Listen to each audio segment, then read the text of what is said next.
Welcome to the 9th annual live webcast for National Teach Ag Day. I'm Jack Bazemore. I'm a senior agriculture education major at Abraham Baldwin Agricultural College in Tifton, Georgia. Hello, my name is Madeline Music, and I'm a senior at Oklahoma State University.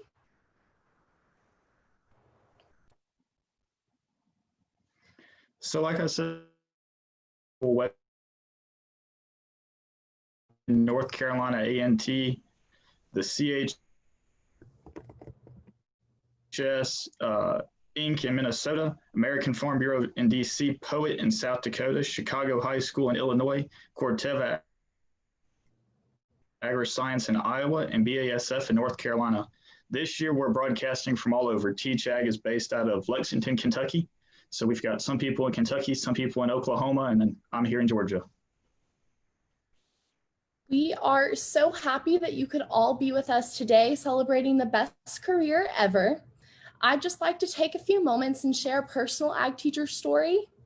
I grew up in the state of Oklahoma, and I had the fortunate of having several different ag teachers throughout my high school career. My ag teachers were such an inspiration, and they really pushed me to be the best person I could be. Without them, I wouldn't have made it to Oklahoma State University and pursued a degree in agricultural education. I can't wait until I'm able to go out into the high school and do the same thing my teachers did for me. What drove me to become an ag educator is I didn't have agriculture in my high school. I grew up just north of Atlanta, and we didn't get graduated. So I went and I was looking at majors, and education, that's something I can do. And I got into it and I love it. And I would have died to have a program like this when I was in high school. So I hope I can go on and give that program to somebody else who otherwise wouldn't be able to have it. We are so happy that everyone could be here. In just a few minutes, we're going to kick off our pre-show and interview a couple of different teachers this morning. We can't wait to get to know everybody here today and celebrate Teach Ag Day.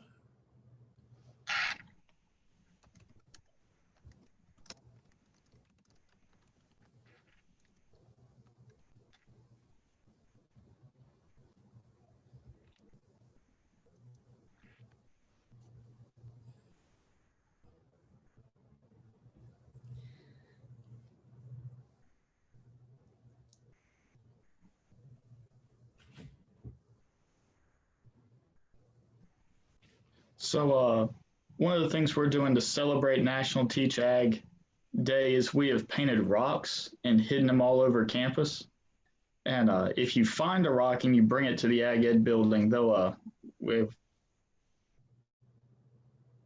bunch of prizes outside that we're giving out to people. How are y'all celebrating Teach Ag Day at OSU?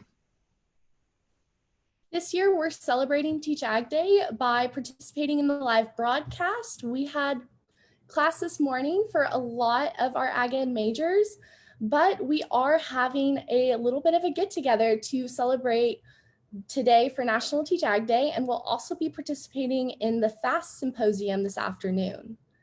Here at Oklahoma State University, we have a blessing to have such a great cohort of people that are always supporting each other and always giving us new ideas and how to celebrate Teach Ag. And honestly, it wouldn't be National Teach Ag Day without them. I can't believe that I have such an opportunity to be here, and I'm sure you feel the same way about your university. Yeah, I'm actually hosting a second panel this afternoon as well for the state of Georgia. We've got panel members from all three institutions in the state of Georgia offer an Ag Ed degree. So it's Abraham Baldwin Agricultural College, Fort Valley State University, and the University of Georgia. So it's very exciting. And that'll be from 3 to 5 this afternoon. All right, so it looks like we're getting ready to kick off with our first interview. We're going to spotlight a couple of teachers.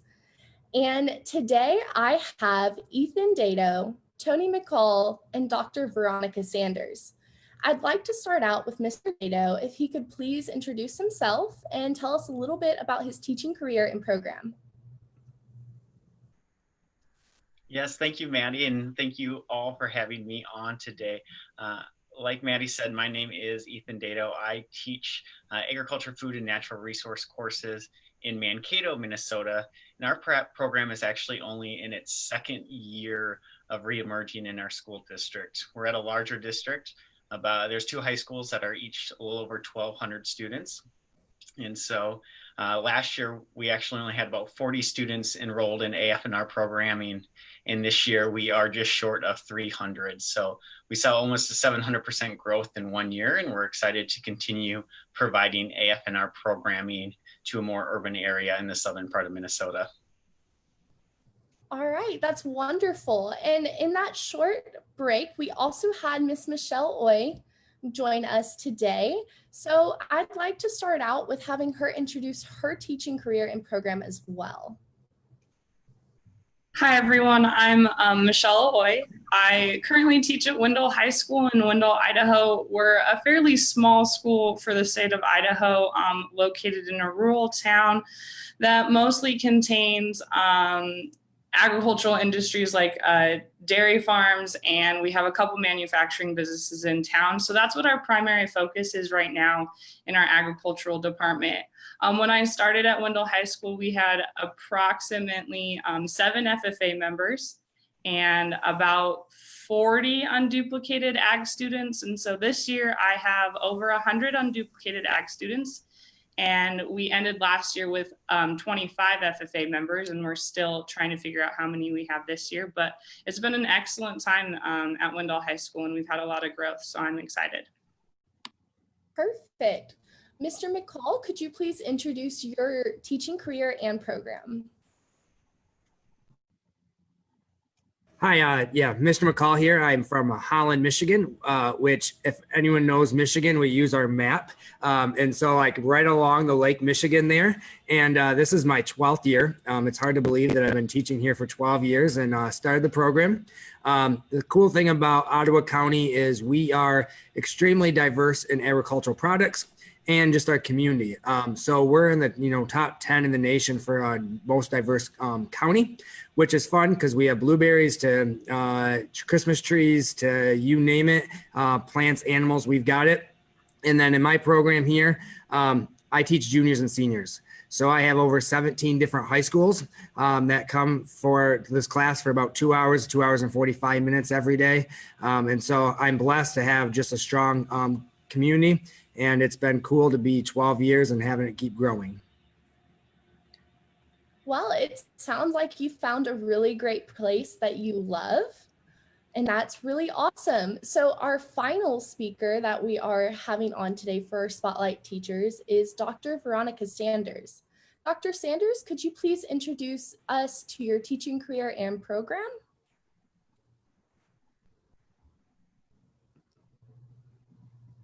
It sounds like you're muted. I'm having some technical difficulties over here at the school. But hi, I'm Dr. Sanders. I've been teaching for 27 years. I was teaching 5 years at a middle school, and I've been teaching 22 years at a high school. I love my program. I've had an opportunity to deal with animals.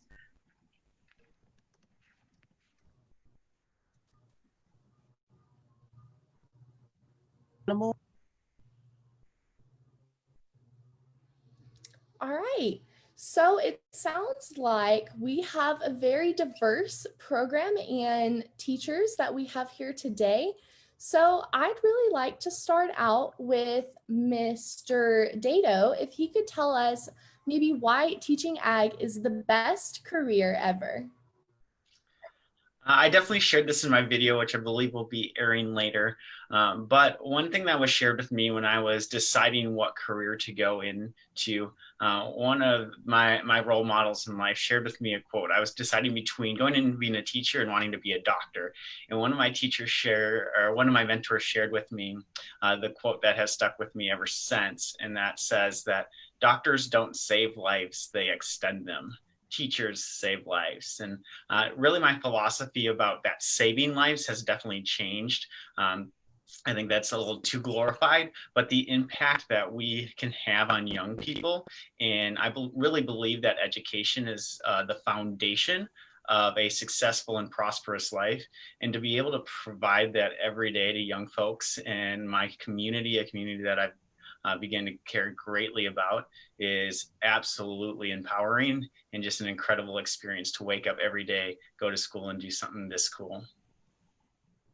That sounds like a really great philosophy to have about teaching ag, and I love that.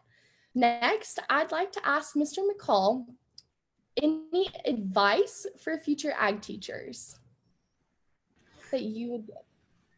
The best advice that I, would think of is we don't need to know it all. You take day by day, and it's more about making those connections. And especially in agriculture, that's why I think I love my job the most, is it's always changing. There's always new things. And so you just learn with the students and you make those connections, and, you are, saving a life, and you're also making a difference at the same time. So my best advice is just be willing to be flexible and know that you won't know all the answers. That is perfect. Miss Aoi, could you tell me what your advice is for future ag teachers? I guess right now you're getting ready to go into your student teaching semester. And so this semester is probably the most stressful student teaching, but it is definitely all worth it once you step into that classroom. So however you feel right now, don't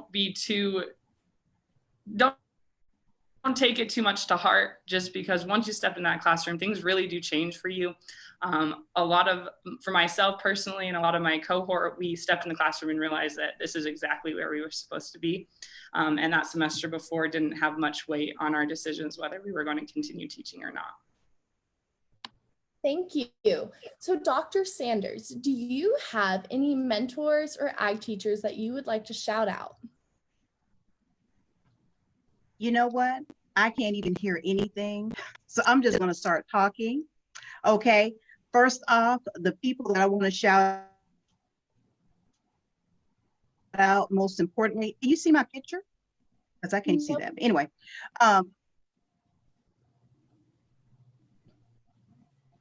Okay. Well, I want to shout out all the awesome people that have helped me make it these 27 years. First and foremost, that would be my family. I'm very appreciative to my family. They keep me grounded. And I have to shout out all of the agriculture teachers in the state of Georgia, and not just the state of Georgia, those people who sincerely love me and keep me grounded so that causes me to be a better teacher. And I have to shout out the Fort Valley State University.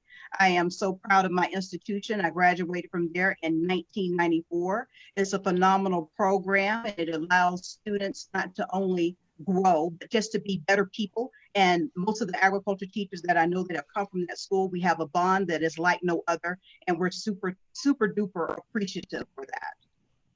And I also wanted to say, I don't even know if you can hear me, but I also wanted to say that education, the agriculture field has such versatility, and it has a place for everybody. And that's why I'm very grateful that I'm an agriculture teacher, because I get to make a mark on the students' lives that cannot be erased. Thank you. So just really quickly, we have time for one more question. Mr. Dado, could you tell us if you have any mentors or ag teachers that you would like to shout out? I'll quickly give a shout out to two. Number one, my high school agricultural education teacher, Mr. Derek Meyer. He was actually just named a Wisconsin Teacher of the Year finalist. And so I want to give him incredible congratulations for that. And it would definitely be remiss if I didn't give a shout out actually to my two college agricultural education professors, Dr. Amy Smith and Dr. Brad Greiman. Definitely helped create a foundation for the teacher that I'm able to be today and show up in the classroom the way I did. And so my sincere thanks and appreciation goes out to those two as well. All right, well, thank you so much. We've had such a great time talking to all of you and learning about yourself and your programs, and we wish you the best. Thank you for celebrating National Teach Ag Day with us. Thank you.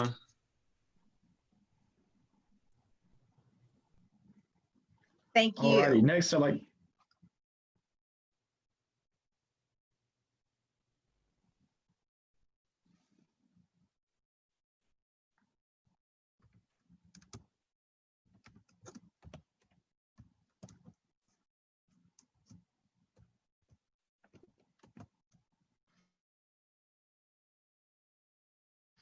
All righty. So next, I'd like to introduce the NAA leadership, starting with Mr. Jay Jackson. Can you hear me?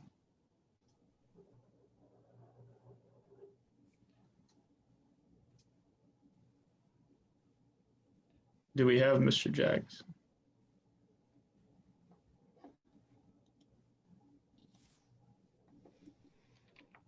Okay, Jackman.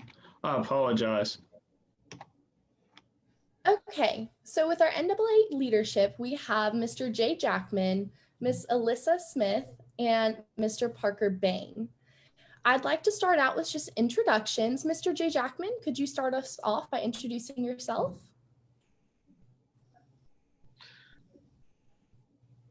Unmute.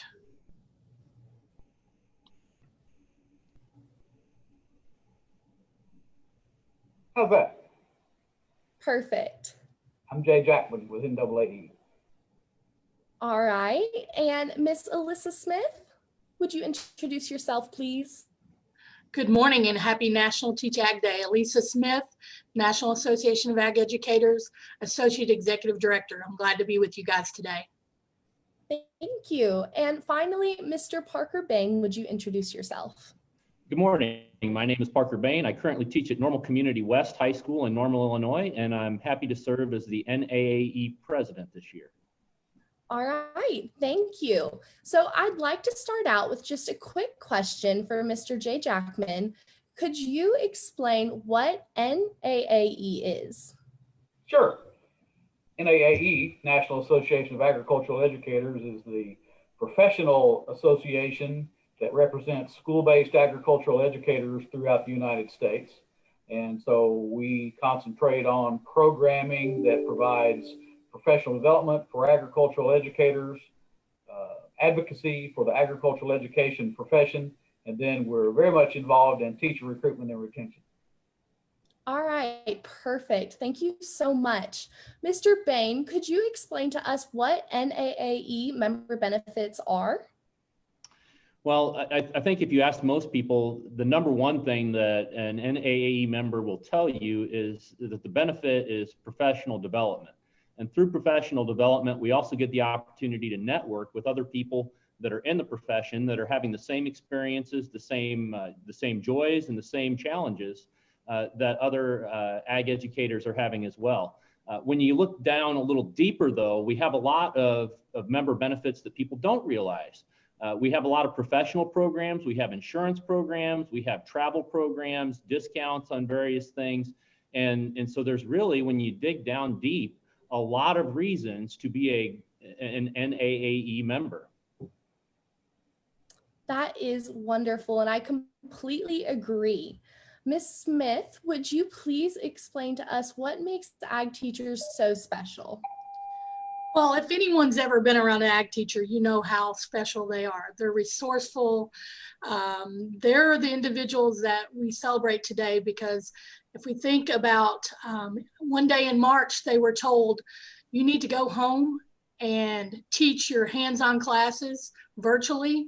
And our ag teachers went home. They started delivering packages to students' houses so that they could have science kits or an activity they needed to do for a case lesson. They turned FFA events around and made them virtual. They still were out, going on virtual SAE events and actually looking and supervising those SAEs. So if that doesn't tell you how special ag teachers are, I don't know what will. But because, in all of that going on, our ag teachers then were in the middle of attending professional development online and bettering themselves so they could be better ag teachers when they got back in the classroom, or better ag teachers as virtual teachers. So our ag teachers are special because there's no teacher out there like them. And I am so glad to be a part of this, and I'm so glad that I've been able to work with so many awesome ag teachers across the U.S. over the years. So they are to be celebrated today. You are completely right. We have a teacher here in Oklahoma that actually started doing live on Facebook and did a lot of different costumes for all of his different lessons. And it was just lovely to see how all of us were able to adapt so quickly. And it really does show that ag teachers truly are special and they are wonderful people to meet and know.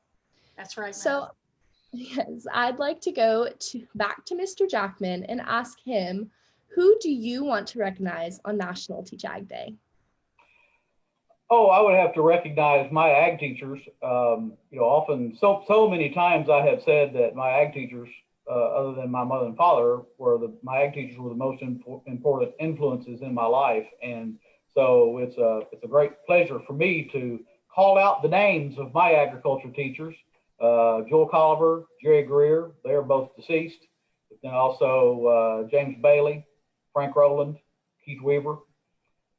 And I would even call out my university professors as well. David Coffey, also deceased, Charles Byers, Rod Tullock, John Hillison, Bill Camp. It took a lot of teachers to get me through school.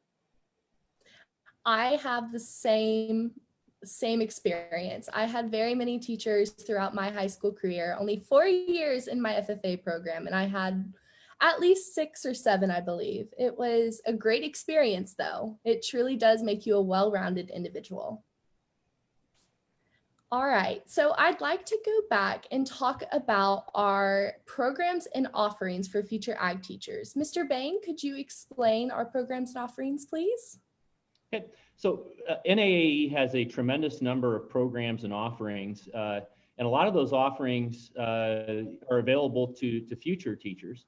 Of course, you can become a student member, and that rate is very reasonable. But the nice part about it is that you get some of those insurance benefits and you get some of those membership benefits right off the bat. And you don't have to be student teaching to take advantage of that. You can be anywhere in your pre-service teaching. The other thing that we have was we have our Future Agri-Science Teacher Symposium, where they do professional development for people that are interested in that. And then there are a lot of different programs too that are happening. For example, there are some pre-service teachers that are becoming CASE certified.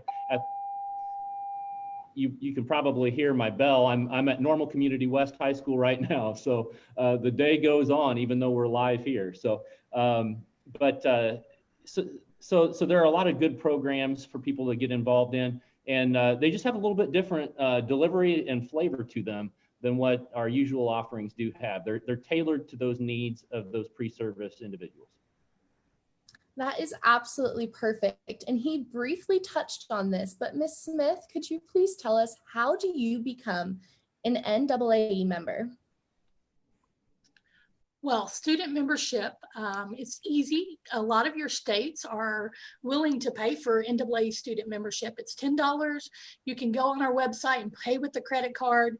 If your state association pays for your membership, I would definitely look into that and make sure that your name gets on the roster so you can come on in and be an NAAE member, student member. It's so important to remember what Parker said, that you don't have to be student teaching to be a student member. The benefits will cover you all your years as a student, whether you're going in to observe or you're working with a community event. So it's important to know that student membership is just not your senior year, because prior to that, we have an upper division scholarship that you have to be a student member. Obviously, Parker mentioned the FAST Symposium, and we also have several other pre-service programs that require membership. So easy peasy, get on the website, $10, or check with your state or your university. Sometimes the university will pay for you. So we definitely want to make sure we get you signed up to be student members. If you're out there thinking about it right now, I encourage you to go to the website and sign on today. All right, thank you so much. We've had a wonderful time talking to you all today, and thank you for celebrating Teach Ag Day with us. No, thank you, Maddie. Happy Teach Ag Day, everyone.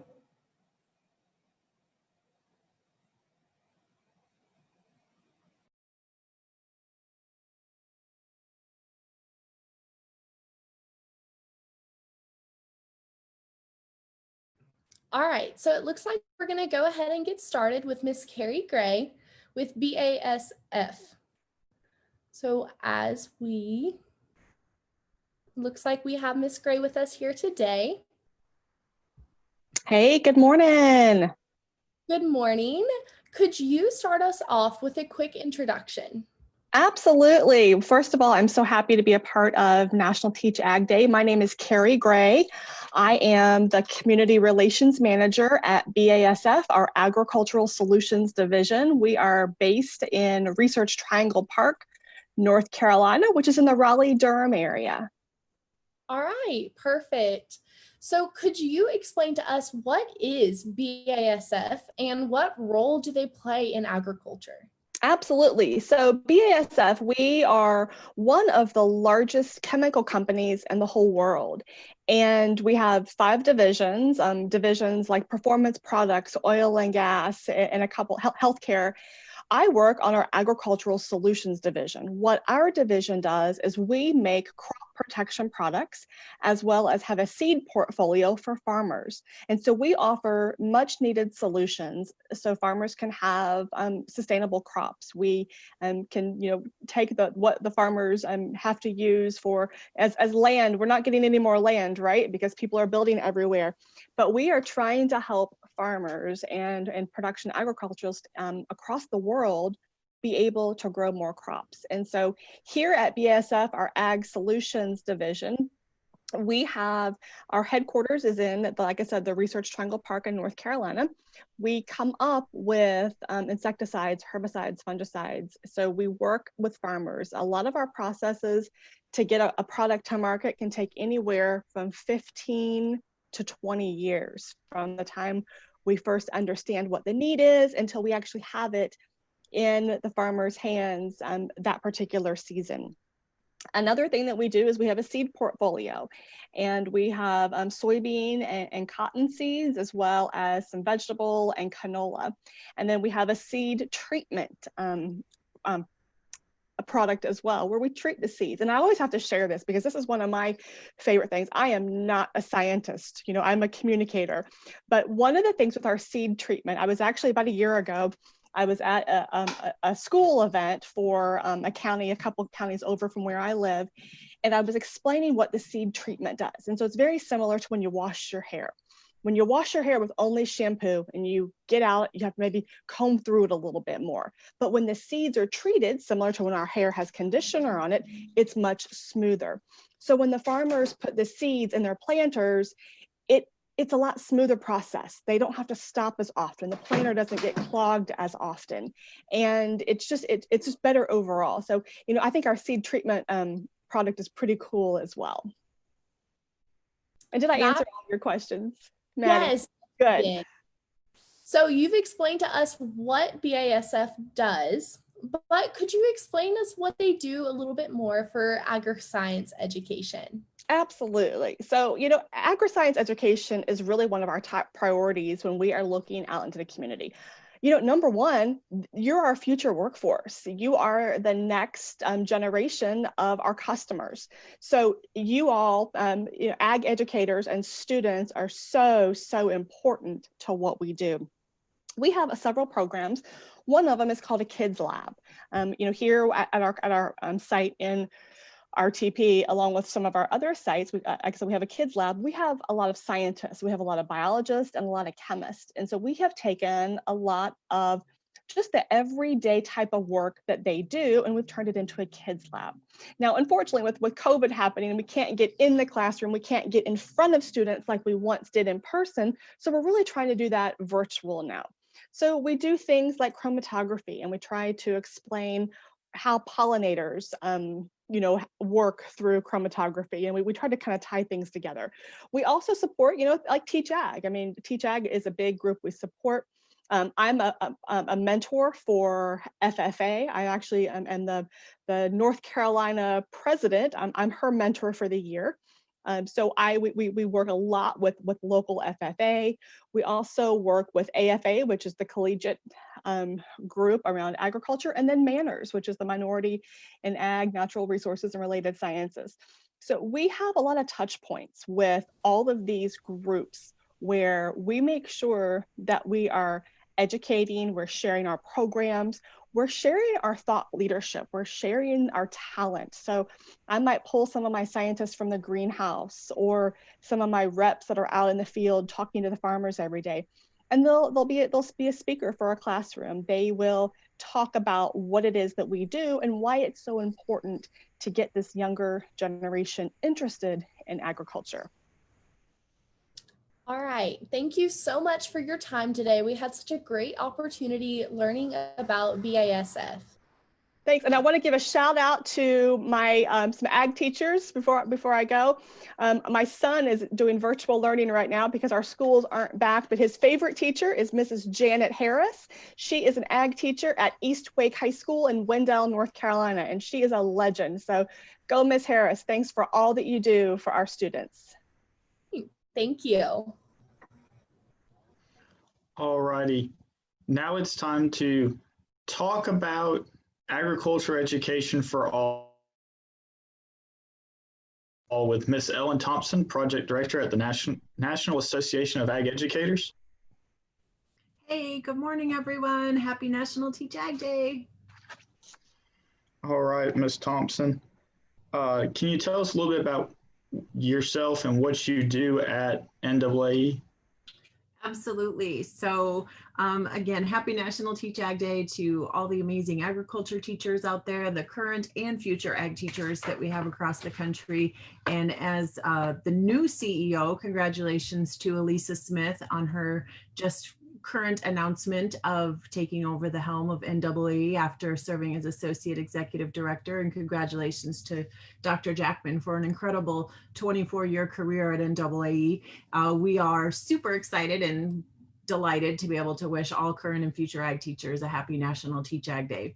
I especially want to thank my agriculture teacher, who also happens to be my father, Mr. Randy Voiles. He was an incredible role model to me and all the students that he taught at Royalton High School in his 42-year career. So as I said, as you said, I'm the National Teach Ag Campaign Director and work for NAAE on that role in teacher recruitment and retention. Prior to that, I was a high school ag teacher for 8 years in Minnesota.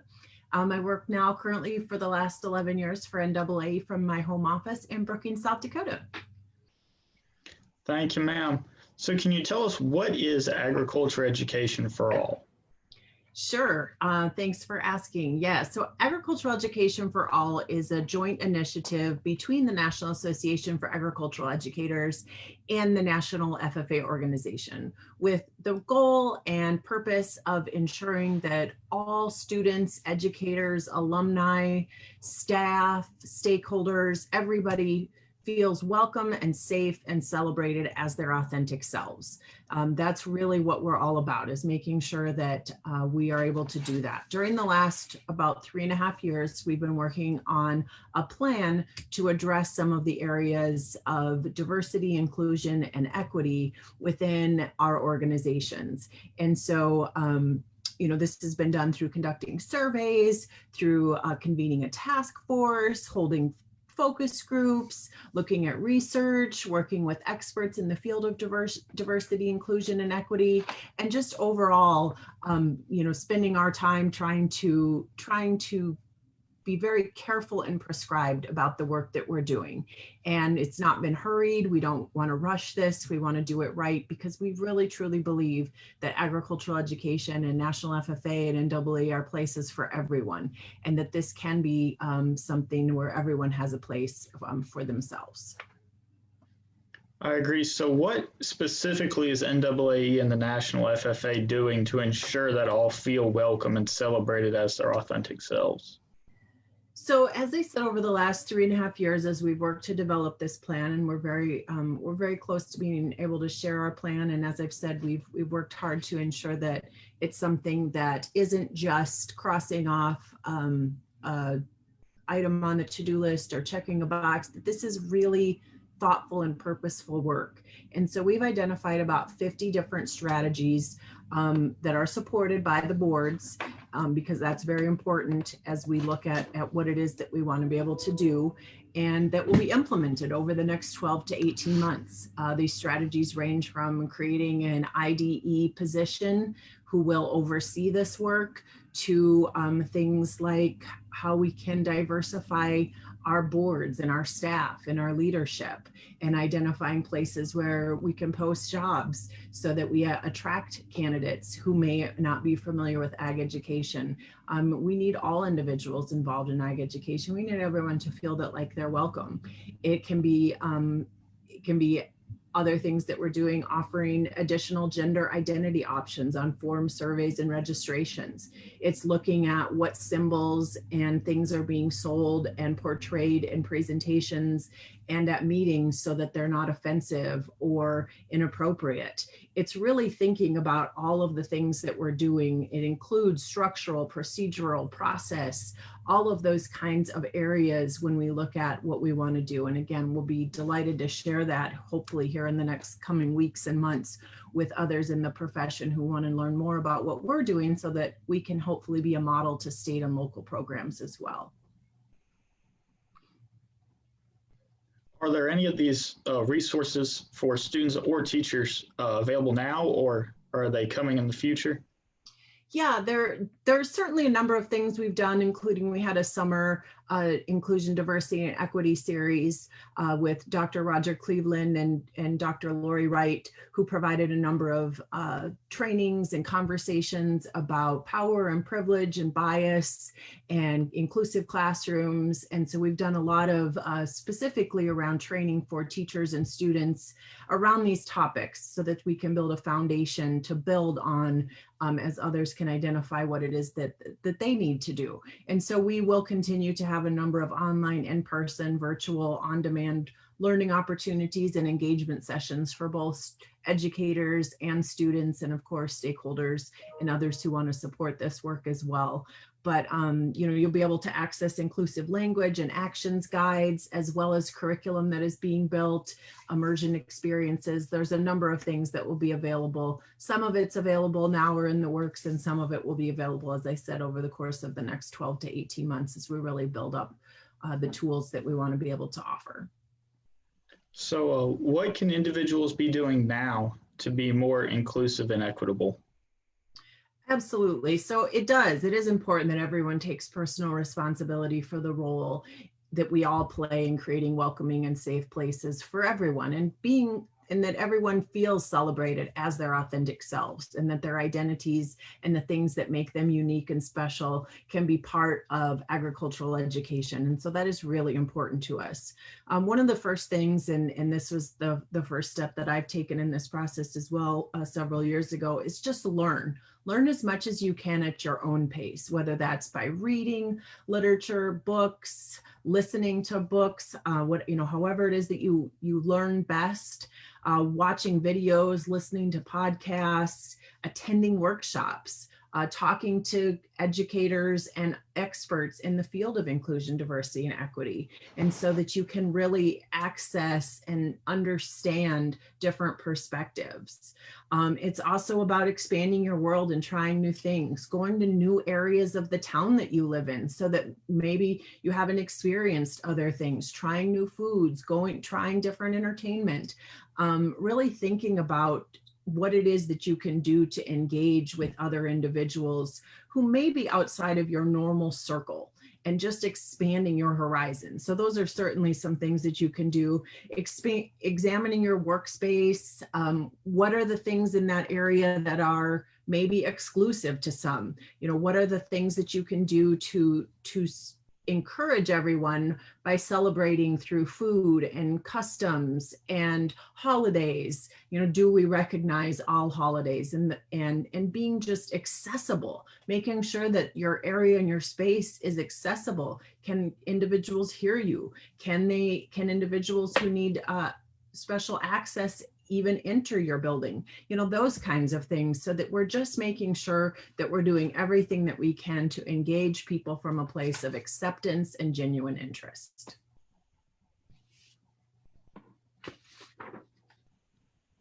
Thank you very much.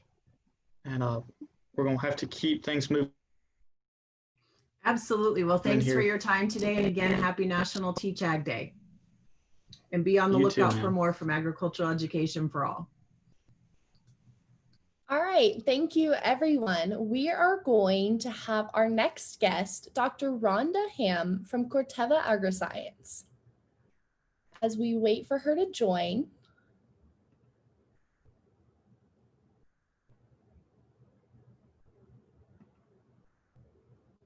All right, it looks like she is joining us now. Dr. Rhonda Ham, could you please introduce yourself? Hi, everyone. I am Dr. Rhonda Ham, and I'm with Corteva Agriscience. I am our global academic relations leader, which I tease and describe my role as I do K through gray education and outreach. So I do education and outreach for all ages globally. So happy to be here. Thanks for having me. Yes, thank you. What would you like people to know about Corteva Agriscience?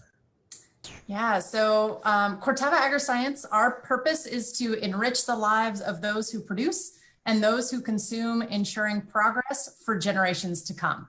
So that's why being here with you today for Teach Ag Day is so important to us, is because you are helping us with both of those. You're helping us with those who produce as well as those who consume. So we're all consumers engaged in that space. And what we do at Corteva Agriscience is we really focus on three things within our business. We have seeds, crop protection, and our digital solutions platforms. So that's what we do. All right, and thank you for being a Teach Ag sponsor. We truly appreciate everything you do.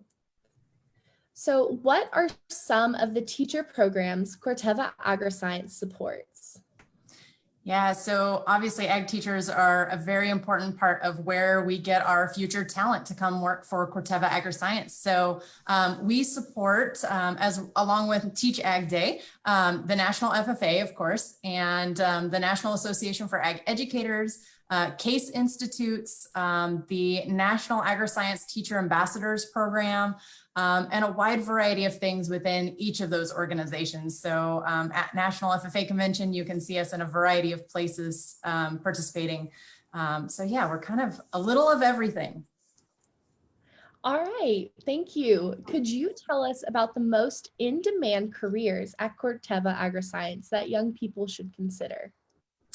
Yeah, so obviously being an ag teacher is a great way to contribute and learn and teach others about the wide variety of career options that are available. But at Corteva Agriscience, we need everyone from engineers to data scientists to plant biologists and plant breeders and entomologists. And then there are the fields that maybe people don't think of quite as often in agriculture. So people like our legal professionals, people that know patent law. There are, obviously sales representatives, so the business function. We have social media leaders now. There's so many different things. So one of the things that I like to do when I talk to teachers in classrooms is to challenge them to come up with some way that a career is not involved in agriculture, because it's actually a lot harder to come up with that than it is to come up with careers in agriculture, because really any field that you agree or want to major in and get a degree in, we can utilize those skills in agriculture. And so there's lots of opportunities. Supply chain is another one that maybe people don't think about, is how do we get products from the field and into a manufacturing plant, processed, packaged, and then delivered to a customer. How do you do all of that? So supply chain is another one that maybe people don't often come front of mind, but is really important to our business. So. Yes. So one final question. Do you have any special ag teacher shout outs you'd like to make today? Yeah, so I have to give a shout out. I am a former both ag teacher as well as FFA member. So I am going to give a shout out to my fellow Fresno State Bulldogs that are in the classroom now teaching themselves. And the teachers that I had when I was an FFA student, so Miss Mattis and Mr. McCraw are two of them. But also on behalf of Corteva Agri-Science, I want to thank all the teachers that we work with very closely in Indiana and Iowa and Delaware, and really across the country with our employees. So thank you all for that. I'll also give a shout out, since I have a little time here, to my master teachers, Mr. Woodard and Mr. Van Den Ack. And then one last one that's very heartfelt and shout out to our teachers in California, Oregon, Idaho, and Washington that have been affected, either their programs or their families by the wildfires that are burning in your communities. So our hearts are out with you and we wish you all the best. All right, thank you. Thank you so much for joining us today and telling us a little bit more about Corteva Agri-Science. Thank you.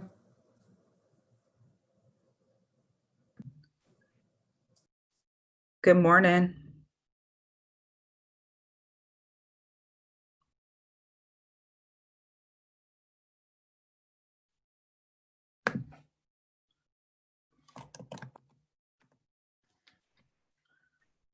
So next up, we have the National Manners Program with Dr. Antonia Farrell and Kendriana Price.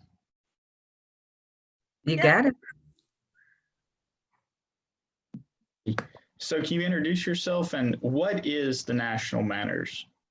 Yes, so I am Mia Farrell. I am the National President of Manners this year, and I also am the Assistant Dean and Director for Diversity at the University of Kentucky College of Agriculture, Food and Environment. And I'm Kendra Price. I am a member of the National Junior Manners Task Force, and I'm also serving as the Acting Assistant Director of Diversity at the University of Kentucky College of Agriculture, Food and Environment. So Manners is a nonprofit organization that is based out of Atlanta, Georgia. We have 55 active chapters within 38 states. Our membership comprised of about 2,050 members. And so our members come from predominantly white institutions, historically Black colleges and universities, Hispanic serving institutions, and also tribal institutions. So the goal of Manners is to empower individuals from diverse backgrounds in agriculture, natural resources, and related sciences, also focusing on continuing education, peer and professional mentor networks, advocacy, which leads to access to rewarding economic avenues, accomplishments, and advancements. Wonderful. So who can be a part of Manners? So Manners is very unique in that we have members from every level of the continuum. So we start with junior Manners, which is youth grades 7 through 12. We then have collegiate members, which that is our undergraduate and graduate students. We also have professional members as well as alumni and retirees. And so we truly are there to impact and influence and really develop our leaders at every level. Wonderful. So how does junior Manners differ from, say, the collegiate or the professional level? So with Junior Manners, as shared before, it's for our students in grades 7 through 12, and it's a pre-collegiate initiative of the National Society. So with that, it's designed to stimulate interest in science, technology, engineering, with our A in our STEAM standing for agriculture and math. And so with this, our goal is to encourage students to attend college and pursue those agricultural and related science and environmental science degrees.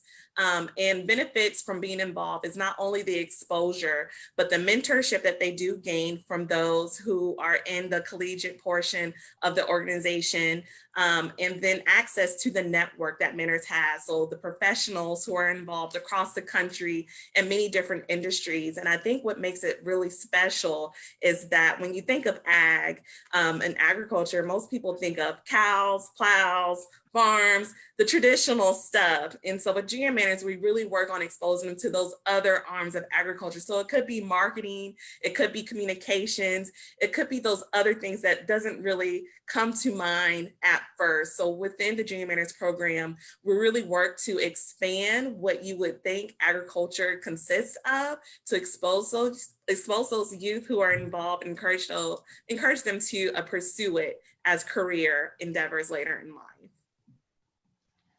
So what is the best way to get involved with Manners? So there are many ways to get engaged, but I would say check with your local chapters within the institutions. We also have Junior Manners chapters and leadership institutes. But if you are unsure if there is a chapter in your area, you can go to our website at www.manners.org, and it's MANRRS.org. And you will find our contact information there, as well as information about the chapters. Wonderful. Are there any upcoming events with Manners?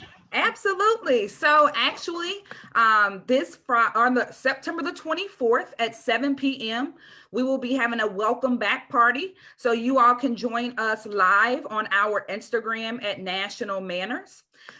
On September the 25th and 26th, we will be holding our first ever virtual regional cluster. And so the 25th and 26th will be region 1, 2, and 3. And on October the 2nd through the 3rd will be region 4, 5, and 6. And then we will host our career fair on October the 9th virtually. We also have our 5th annual diversity summit. And so when we're looking at our organization as a whole, we want to make an impact in the agriculture sector. And so November the 9th through the 10th, we will have our 5th annual diversity summit. And then lastly, November the 21st, the University of Kentucky will host our 9th annual Junior Manners Leadership Institute. And so if you have any questions or would like to attend, you can contact Kendriana or myself, and we will be more than happy to give you that information. Awesome. Thank you all so much, and have a great Teach Ag Day. Thank you. Thank you. All right, thank you so much for joining us. Next up, we have a representative from CASE, Mr. Carl Ackrey. Mr. Ackrey, could you please introduce yourself?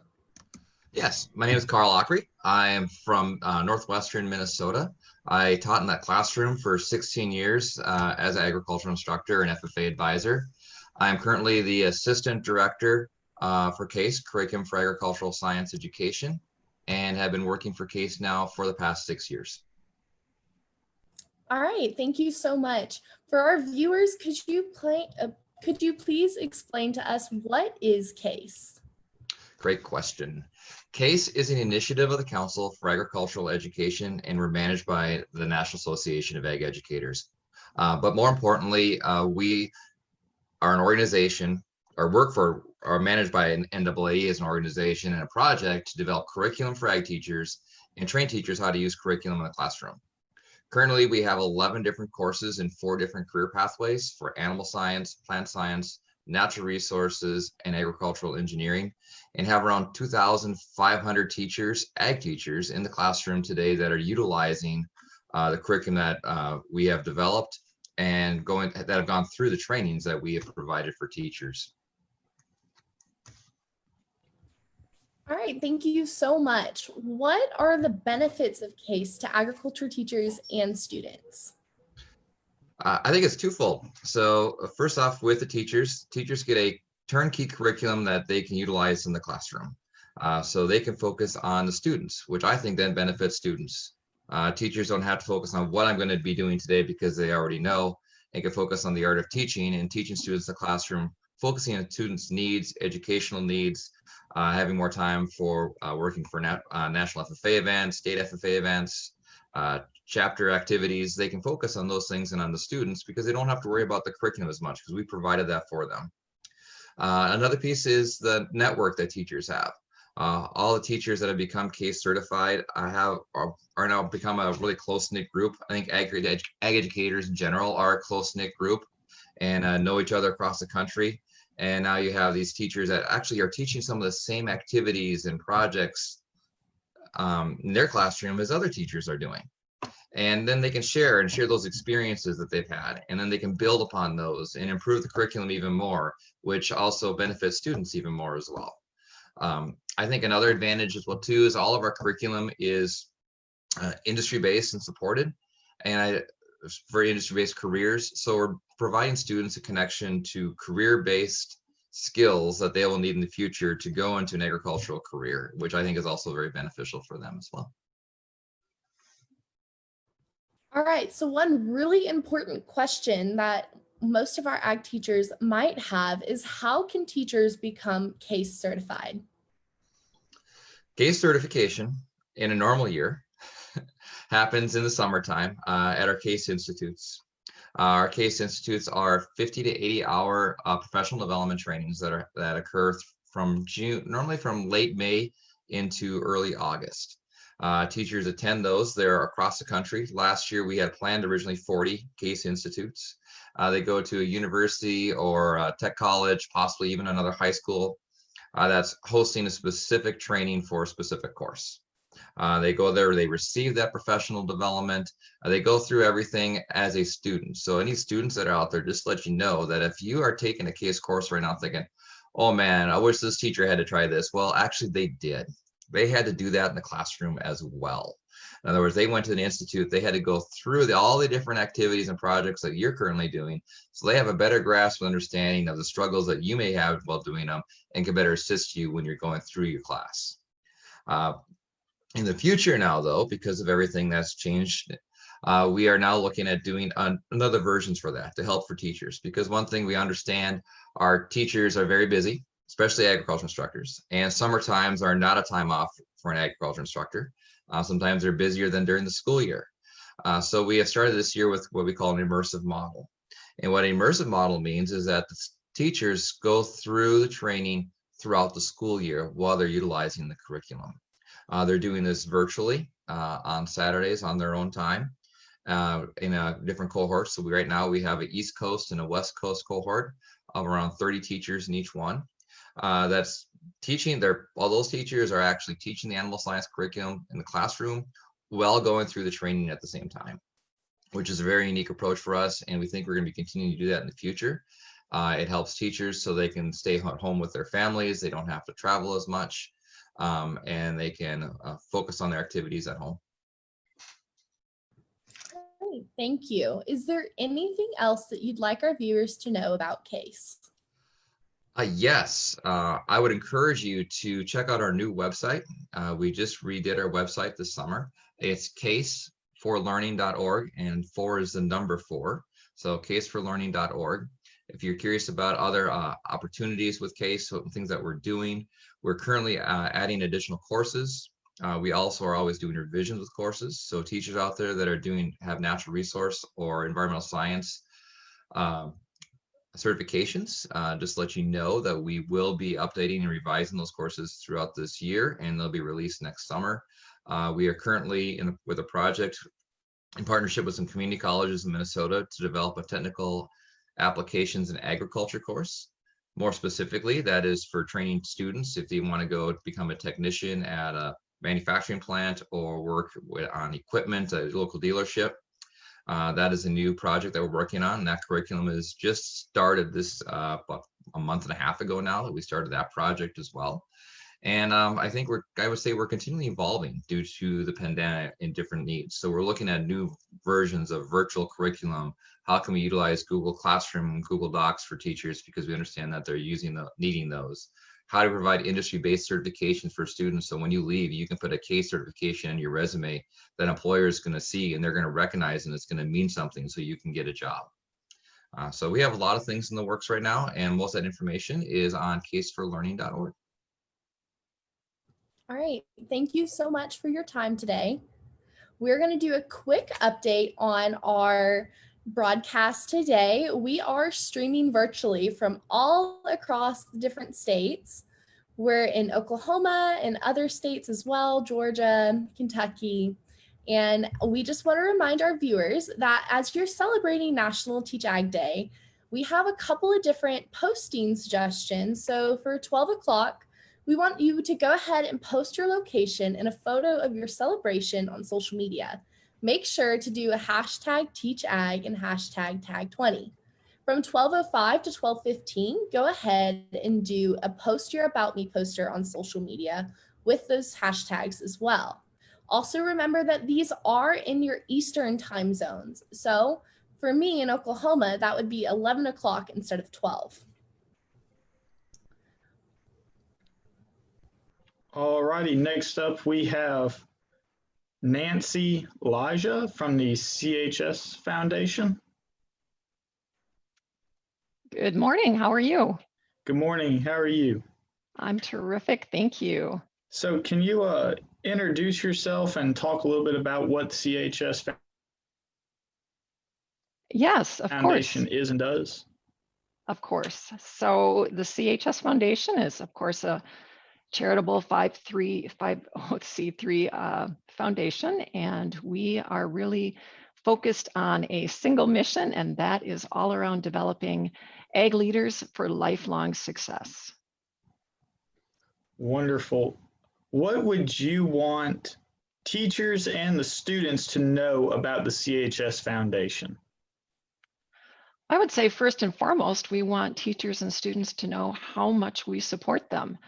As I just mentioned, we are dedicated to developing ag leaders for life because we truly believe in agriculture, and we are just so excited about the talented educators and the students that we know are going to lead this industry far into the future. Thank you, ma'am. And the CHS Foundation and Teach Ag, from what I've gathered, have a very special relationship. What makes this such a perfect partnership?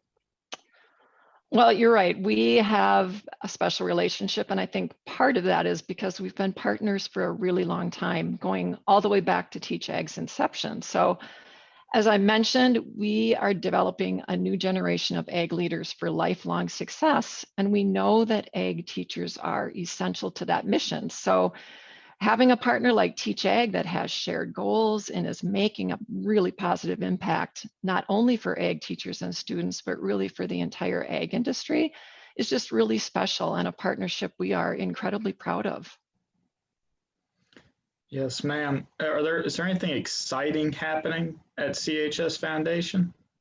Well, there's always exciting things happening at CHS Foundation as we continue to support programs that are really making a difference in agriculture, and then measuring the impact of those programs. So we had some really big 3-year goals that we set out to accomplish by the end of 2020. And we knew we couldn't accomplish them alone, but with strong partners like Teach Ag and FFA, I'm just so proud to say that we are exceeding every one of those goals. So more than 4,500 ag teachers who are better prepared to inspire the next generation, more than 6,000 ag students who benefited from scholarships and university support, and 75,000 students better prepared for ag careers. So we're pretty proud of those goals and very proud of the partners we've had alongside Teach Ag and FFA to accomplish those goals. Thank you, ma'am. How are the local co-op owners and operators contributing to their communities that they serve? Well, you know, concern for communities was, of course, one of the very founding principles of the cooperative system, and that certainly still rings true today, and maybe more than ever in this current environment. So cooperatives contribute to the local community in many, many ways, providing jobs, providing a place for farmers to purchase their supplies and their inputs, and just investing in community infrastructure. But they also give back through a lot of other community projects like FFA, 4-H, safety projects, volunteering. I think, you know, you'll often see farmer owners who are serving on cooperative boards, on school boards, on church councils, on community councils. So we're just really proud every day to see that cooperative spirit really running strong through rural America.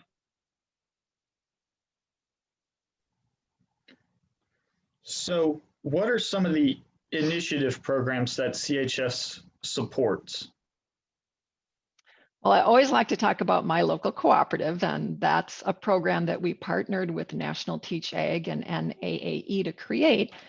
And it's really designed to teach students about the cooperative business model. And that program, that My Local Co-op program, it has a series of 3 curriculum modules that really help students learn what a cooperative is, how they're organized, careers at cooperatives, and so much more. And of course, the best part is that it's completely free to teachers and was developed to meet those key learning standards. We're also working on an exciting new partnership with Discovery Education, and we think that that will just continue to deepen our impact with students and continue to build that educator capacity in ag co-op education. Yes, ma'am. And actually, the first NAAE podcast they did, they had the My Local Cooperative. Yes, and we actually have an interview with Alan Green coming up at 11:20. So I'm that's very terrific. excited So about that. That's terrific. That's You'll just hear a fantastic program. Yes, and he's the expert, he and Ellen, and I know that he'll do a great job, a far better job than I can of really highlighting the program and what it's all about. What else should an ag educator or an ag student know about the CHS Foundation and the resources that the CHS Foundation provides? Well, I would just say that, we are behind students and teachers in the ag space 100%. That is our lifeblood. They are our lifeblood, and we want to support them in every way we can.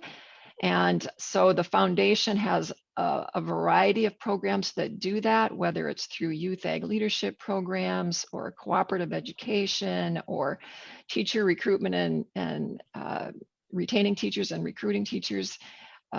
Just a variety of ways, scholarships, college ag clubs.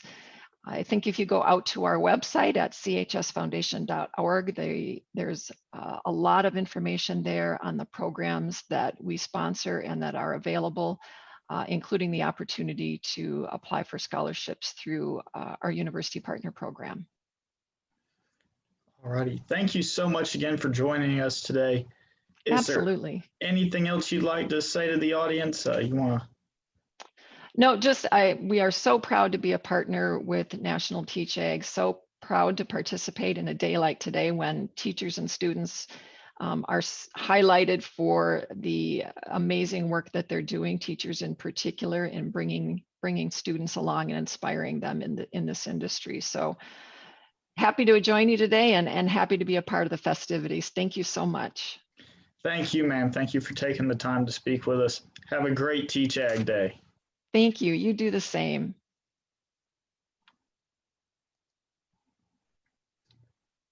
So next up is the National FFA. Maddie, you want to take it away? All right, so while we're waiting for our guests to join us, I just wanted to take a second and do my own personal ag teacher shout out. I had the opportunity to have several different ag teachers throughout my teaching career, but each of them made such a large impact in my life. I'd like to personally thank Mr. Marty Jones, Ms. Cameron Dell, Mr. Carl Venable, Mr. Laramie Lopp, there's many more, of course, but I'd like to thank each of them because they truly impacted me and encouraged me to go out and be an ag teacher myself. In just a few minutes, we'll have our guests from National FFA joining us, and it looks like they're here and ready to go. So if I could have each of them introduce themselves and their role with National FFA. Sure. Good morning. Glad to be with you. I'm Mark Peschel. I'm the Chief Executive Officer of National FFA, both the organization and the foundation. And congratulations and happy National Teach Ag Day. We're thrilled to be a part of it. So thanks for the invitation to participate. Thank you. Good morning. My name is Christine White, and I serve as the Chief Program Officer for the organization. I get to work with all of our programs that we deliver to students and ag teachers. And so we appreciate the work that they do on our behalf to engage members in the local level and participate in our activities. And congratulations on 10 years of a successful Teach Ag Day celebration. Thank you. Ms. White, could you please explain to us what National FFA is for some of our viewers who may not know?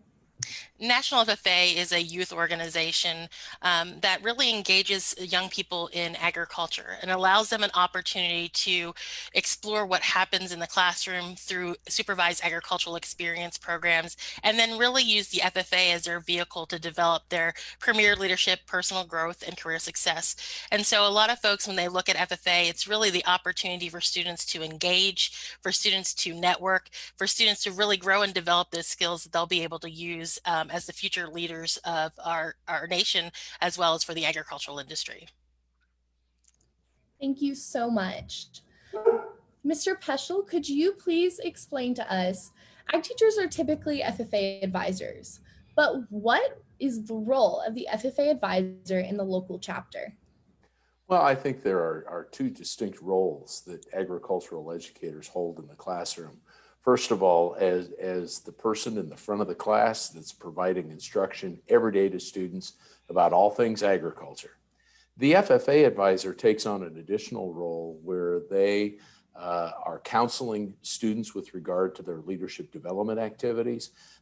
They participate in local FFA chapter meetings. And as it says, when the advisor does his or her part in the opening ceremony, that they are older than the rest of the students, and that they hope that their advice is always ripened with wisdom. And so they provide a great deal of insights and input to young people as they continue on their FFA journey.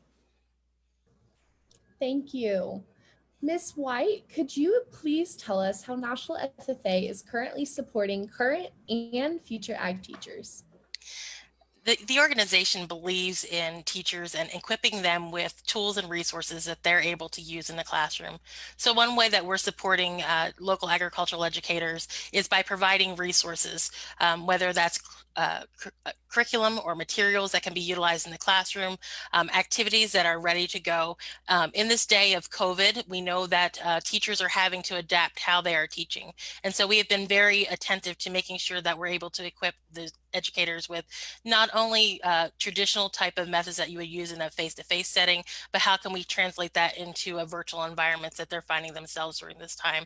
And so as we look with pre-service teachers, we hope that they will discover the same resources that are available on our website and implement them into their teaching strategies as they develop and really work to mold the young minds that will be in charge in their classrooms. So you mentioned these wonderful resources that are extremely helpful to these teachers and students. But where exactly could a teacher find these? Are these on the National FFA website, or what is the best way to go about accessing these resources? Absolutely, great question. On FFA.org, there is a section, a tab at the very top of our menu bar that says Educator Resources. And so if they're able to go in there, they're cataloged by different areas. There's also some keys that will help them understand how long it is, how they can implement it into their classrooms. So it's right there for them to access FFA.org and be able to get those free resources and implement them into their classroom. That is perfect. Thank you so much for telling us a little bit more about our resources that our teachers have. Mr. Peschel, could you please tell us a little bit more about National FFA Convention? It's coming up in about a month. So what new and exciting opportunities do you have planned for teachers, students, parents, and stakeholders in this age of COVID? Well, it's all going to be new this year in the realm of holding our first ever virtual convention. We have been planning really since COVID began on the potential that we may not be able to have an in-person convention. And so we have been piecing together a virtual convention, and I am thrilled with the results. We will still have the Blue Room that will in fact be a 3D experience for students. We will have an expo where our supporters, donors, and exhibitors can participate in what would normally be a virtual convention hall. Students can click on their sites and actually have conversations with exhibitors. There will be sites for teachers, there'll be sites for students that will allow for chat rooms, that will allow for professional development and workshops. There will be a whole myriad of activities, including live presentations of our general sessions that will be facilitated by our national officers from the RFD TV and Cowboy Channel studios in Fort Worth, Texas. And all of our general sessions will be broadcast live on those television channels, as well as on a number of different streaming services. So next week, registration becomes available, and we look forward to everyone taking a look at that and participating in the full gamut of our virtual convention. Thank you. Yes. So you mentioned the Blue Room. Could you tell me what value that Blue Room has to future students and teachers? Well, what we intended with the Blue Room initially was to showcase innovation and technology in agriculture. And the Blue Room was introduced to do exactly that. And I think many, particularly those outside of agriculture, are amazed at the technology that is employed by today's farmers, everyone in the agricultural supply chain. And so we wanted to introduce students to these kinds of technologies. The response has been overwhelming since the room first came into being. And in addition to the room itself during convention, which this year, of course, will be open to all 760,000 FFA members, those who register to be a part of our convention, there will be ongoing learning materials and curriculum that comes out of those sessions called Blue 365. And so we believe that the Blue Room showcases the full gamut of agriculture, creates resources for teachers in the classroom, and hopefully excites students about the employment and career opportunities in agriculture. Thank you. That is such a great resources for future teachers, current teachers, and even students themselves. Ms. White, is there anything that you would like to add that you would like us or our viewers to know about National FFA? I think one of the things that's important for everyone to know is that National FFA doesn't exist without local agricultural programs and local teachers that are providing that direct instructions to students on a daily basis. And we are so appreciative of the work that happens inside the classrooms daily. And it's just our role to be able to support and provide those activities for young people to grow and develop. And so I think when people think of National FFA, I want them to think about not only what we do at the national level, but really understand that we are just as good as an organization based on how well we are producing and working and creating welcoming environments for all of our students at the local level. And so just hats off to the ag teachers out there for the work they do. As a former ag teacher, I know the blood, sweat, and tears that go into making sure that you're providing excellent opportunities for students. So just thank you for your dedication to this profession. Thank you. Mr. Peschel, do you have anything that you would like to add or an ag teacher shout out this morning? Well, you know, I had a very important person in my life during my high school years, and that was my ag teacher. I think that Mr. Miller taught for 62 years and retired, and unfortunately is no longer with us, but he had an impact on young people from all walks of life. Before I close, I want to offer my sincere thanks to all of our friends at the National Association of Agricultural Educators. I think that the relationship between FFA and NAAE has never been stronger. We are thrilled that we have an opportunity to work with the National Teach Ag campaign, be a resource, provide funding for a portion of the program, and our hats off to Ellen Thompson and the entire team at NAAE that does such an outstanding job in recruiting and working to retain teachers and really developing the next generation of teachers that will move into classrooms all across the country. So thanks for having us with you today. Thank you so much. Are there any last things that you'd like to add? All right. Well, thank you so much, both of you, for joining us. We've really appreciated having you as a partner in the National Teach Ag campaign, and we can't wait to work with you again. Thank you so much. Thank you. Thank you.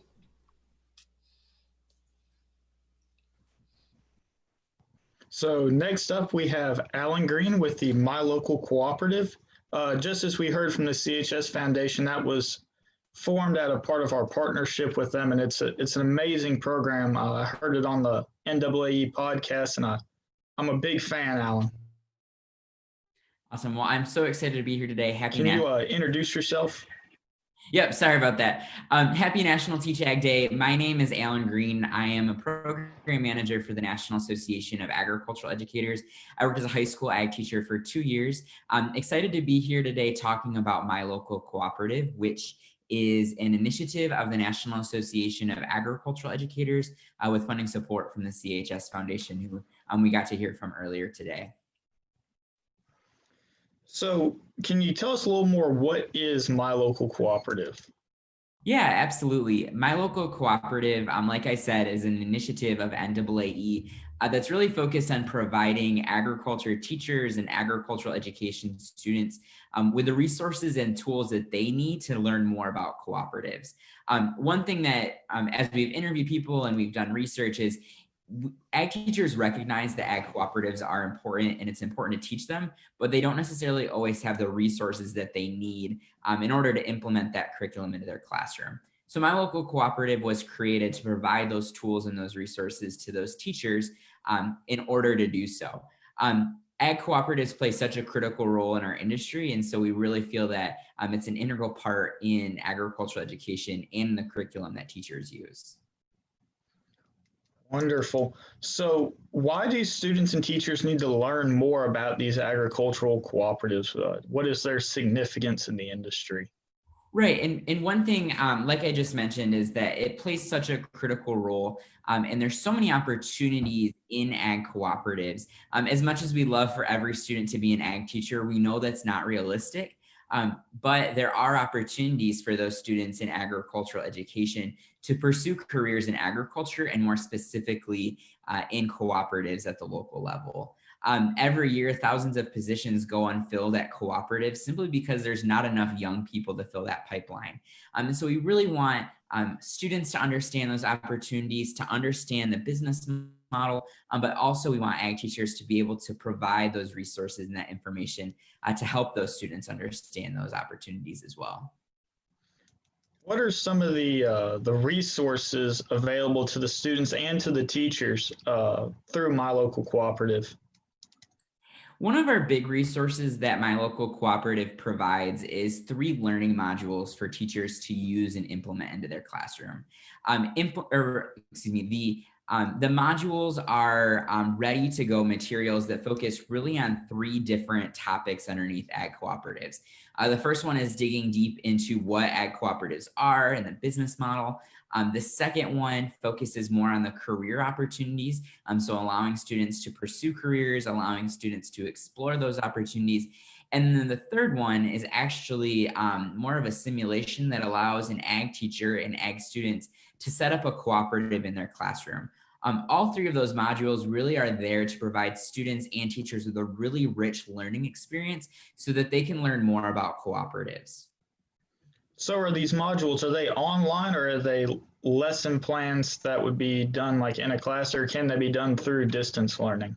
Yeah, absolutely. So first off, you can find all of the My Local Cooperative resources, the 3 modules that I just mentioned, for free at www.mylocalcooperative.org. You can also get to that website from the NAAE website, which is www.naae.org.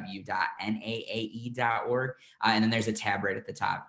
All of those resources are completely free for teachers and students to use, and they're able to download them. We always say, feel free to change them and manipulate them in any way, especially right now with so many of our teachers doing remote learning. They're such a great resource, and they can really be transferred really well online. A lot of those resources are in a PDF document, but you also can access access them in Google Drive, in Word documents, any program that a teacher would need. These are really transversable resources that they can use in whatever program that they have.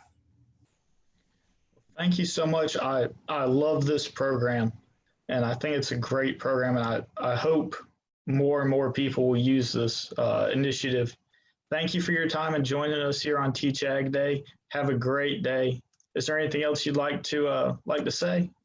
I'd just like to give a shout out to my ag teacher, Miss Couch from Michigan. She is with her students today talking all about National Teach Ag Day. So happy National Teach Ag Day to her and all of the ag teachers across the country. Thanks, John. Thank you, sir. Have a good day. All right, so as we continue to celebrate our National Teach Ag Day, we want to take a minute and just update you on what's going on. As you're using social media, we want to make sure that you're using hashtag tag20 and hashtag teachag. Later today, we're also going to be recognizing our Teach Ag Day champions.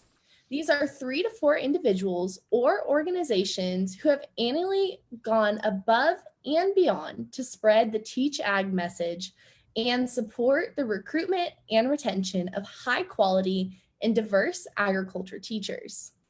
This is Murray State University Racer Academy Coordinator and former agriculture teacher from Kentucky, Mr. David Black, Greenwood High School agriculture teacher from Pennsylvania, Mrs. Krista Pontius, and New Richmond High School agriculture teacher from Wisconsin, Mrs. Rachel Savola.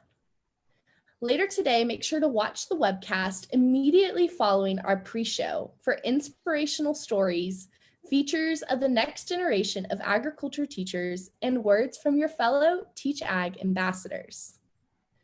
Visit the Teach Ag website for more information about teaching agriculture, including games, activities, and videos. You'll also find information on the more than 100 agricultural education degree programs, certification requirements by state, and job openings by state. You'll also find your state Teach Ag web pages and frequently asked questions for those considering teaching ag.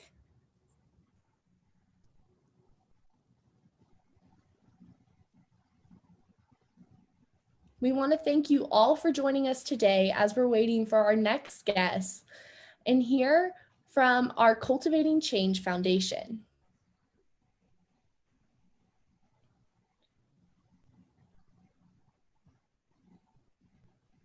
So what has your experience as an ag ed student at OSU been like? So at Oklahoma State University, I've had the opportunity to work with several professionals in the ag education career. Here at Oklahoma State, they're really great at finding the best people who have the most experience in what they're teaching so that you're well-versed when you go out into the field. Personally, I have absolutely no experience with ag mechanics. That is something I was really worried about and struggled with when I came to class because I had no opportunity or really didn't take the opportunity to learn in high school.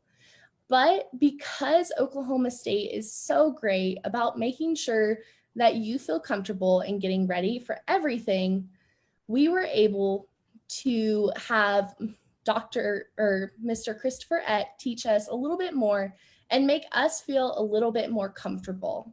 I'm so thankful for everyone at Oklahoma State who's made me feel a little bit more confident to go out into the field and be an ag teacher myself.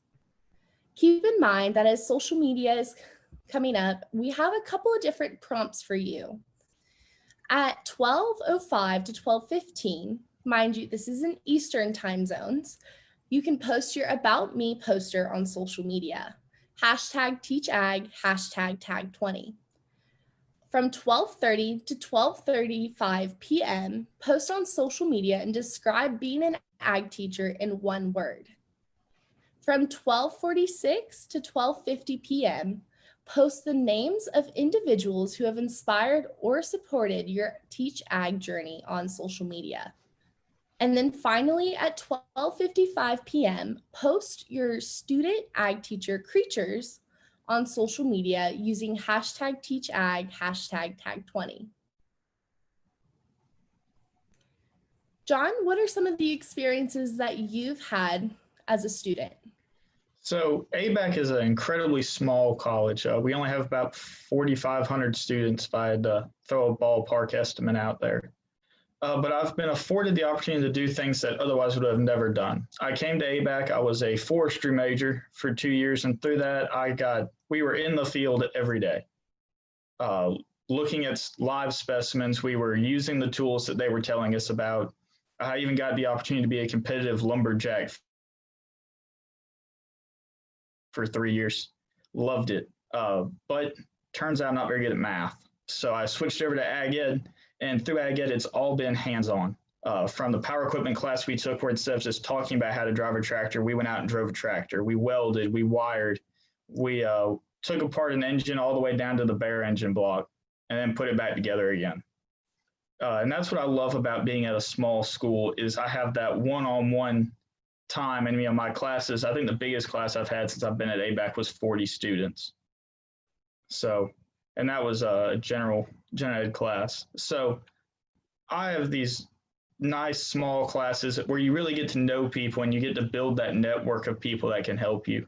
I've loved ABAC and I would not have changed anything for the world. I wish I had gone here when I was graduating high school and everybody said, Jack, you need to go to ABAC. And I said, no, I'm going to do this. And lo and behold, I ended up at ABAC and I'll be graduating in May. That's very true. Here at Oklahoma State University, we do have a much larger school, so our gen ed classes are a lot bigger. But when it comes to our major courses, our agricultural education classes, they're a lot smaller, and we have the opportunity to get to know our cohort and work with them individually because those are the people that we're going out in the field with. So we have the opportunity to do a lot more hands-on with those people so that we always have a resource to talk to in the future.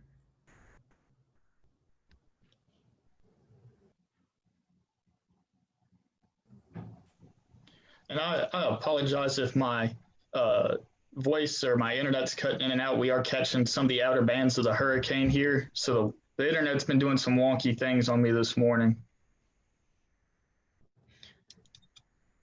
So at our school, we just do the state of Georgia for student teaching. I haven't heard of anybody going out of state.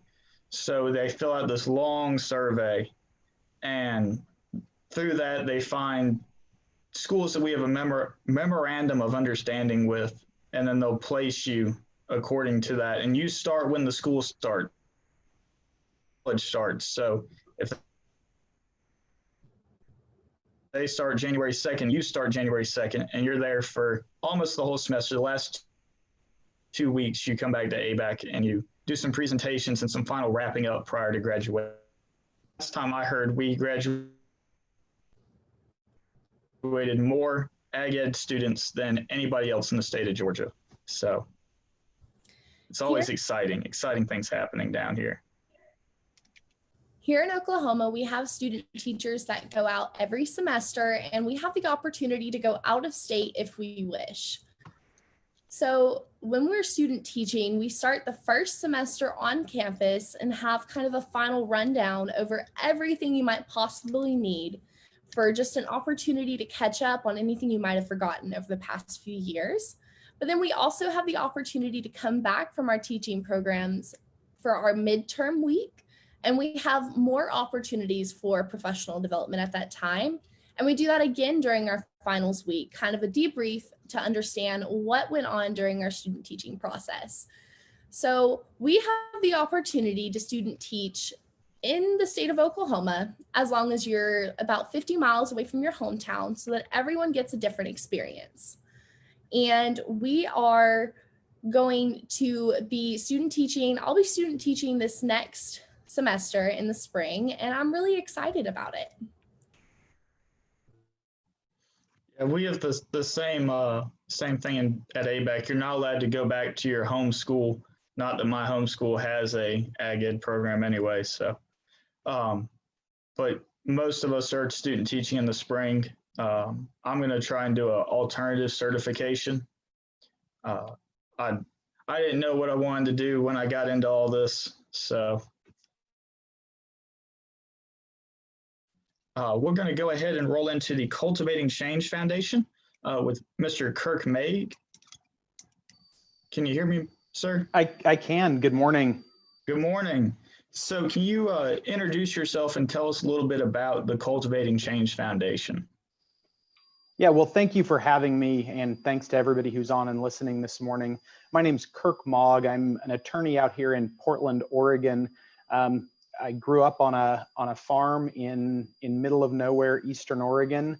My 8th grade class had 9 students in it, so I'm familiar with rural America, rural Oregon, and I'm a product of agriculture education. Spent 4 years in high school FFA. I went on to be a state officer and work for National FFA doing leadership training for a number of years. But today I'm here in my capacity as president of the board of directors for the Cultivating Change Foundation. And that foundation has a mission. It's a national nonprofit, and our mission is to value and elevate LGBTQ agriculturists. Okay, so how do you become a part of CCF, and who can be a part of CCF?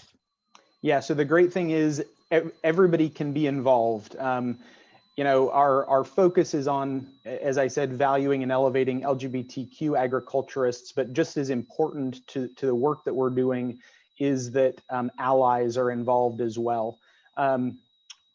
So to date, we've had 5 national summits, leadership conferences to further our mission. This year, we pressed pause on that in-person annual event, as has happened with so many other events like this one. And we're pivoting to do virtual events, and we'll be rolling out some ideas.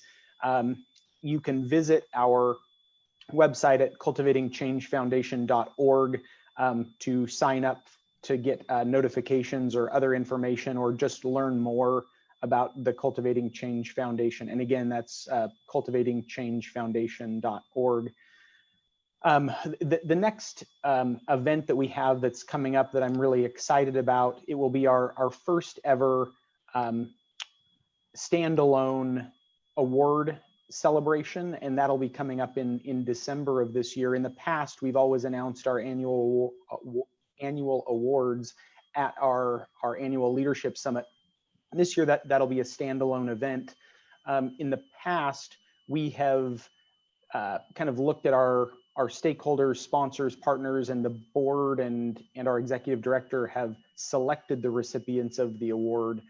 This year, we're actually going to distribute out nomination forms. So if anybody that's listening knows of an organization or an individual that would be deserving of being recognized for their work in advancing and improving the lives of LGBTQ agriculturists, we'd love to receive nominations, and those will be going out within the next few days.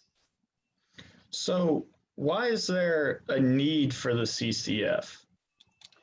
Yeah, so I think most folks on this video conference will recognize that we have a need in this country for more young people who are engaged in agriculture, more young people returning to rural communities, and just more people who are familiar with and have an affinity for the agricultural industry.